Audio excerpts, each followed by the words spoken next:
I just wanted to point out real quick AEW is one more shot here. And if they don't get this right, them being competition for the WWE, it's over. Now, what do I mean by that? They announced that they're doing this show in Boston, where Mercedes Monet is from. It's titled Big Business. So, evidently, they have signed Sasha Banks, Mercedes Monet.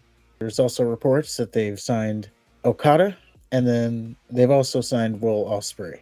Basically, they've signed all three of the top names that were floating around free agent wise.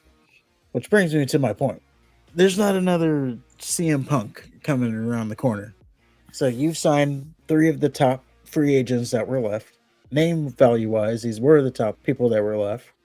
So if you don't get this right, you don't have any more legs to stand on as far as being competition for WWE.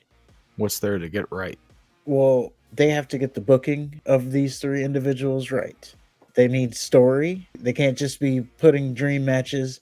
Oh, we're going to see Okada versus Danielson, Okada versus Moxley, Okada versus Jay White. And then they burn through their dream matches and then they're shoved to Collision that five people watch. Well, get ready because I don't think there's going to be any story-based booking anytime soon. Well, that's the biggest problem with AEW. They're bringing in these three. And if they can't get to 1 million rating, then it's over. We're talking about like NFL and XFL at this point. Well, okay. Aside from super duper hardcore fans, nobody's going to know who Okada and Ospreay are. If they make an impact, it would be after the fact. They'd have to make a name for themselves. I don't see AEW being the place to do that. If you bring them in and have a story, then something can come of it. There hasn't been. What story has AEW ever told? I mean, they have stories. They have good stories. Mainly, it revolves around something that MJF is doing.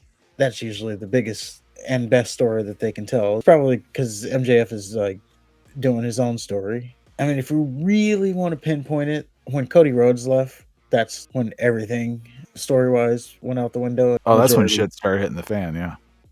Yeah, it became majority dream matches. Dream match here, dream match there. I have a problem with the whole concept of dream matches.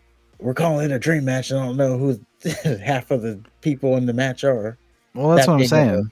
One-on-one match too. Like I couldn't tell you what has Will Ospreay done. I know he was in Ring of Honor in New Japan, but I couldn't tell you like a single match he's been in. Okada's a New Japan legend, but unless you know New Japan, he's just going to be another Japanese guy. Watch this hot take here. Right now, Shinsuke Nakamura is a bigger name than Okada for me. There you go. Yeah. On WWE TV. That Japanese guy that AEW has right now looks more impressive than Okada. Oh, Takeshita? Yeah, he's someone. And then you have Sasha. I've said it. Nothing that has happened or transpired has changed my mind on it. She has not made a name for herself outside of being Sasha Banks. I don't know. Again, with the story, there hasn't been enough time to tell enough story on the whole thing. And they have Edge and they have Christian, which the feud between Edge and Christian should be the hottest thing right now. And they fucking squandered it. Because again, they blew through it. But if they can't do anything with Edge and Christian, they're not going to do anything with these fucking nobodies. Well, the last pay-per-view... Remember when Paige was the biggest get? Like, oh, we got Paige. Oh, things are going to change now. Watch out, Charlotte Flair. Paige is going to soar on her own. Yeah, they got the big business in Boston. I would think they will pop 1 million rating, but can they follow that up?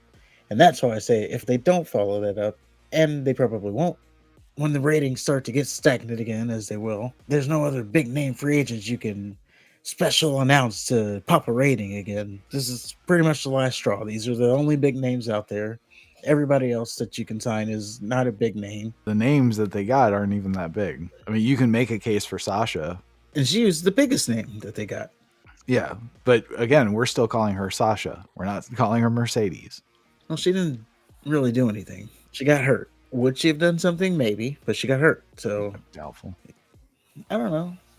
Well, we'll see what she does here. I imagine it being talked about for maybe a week or so, and then her going the way of Paige.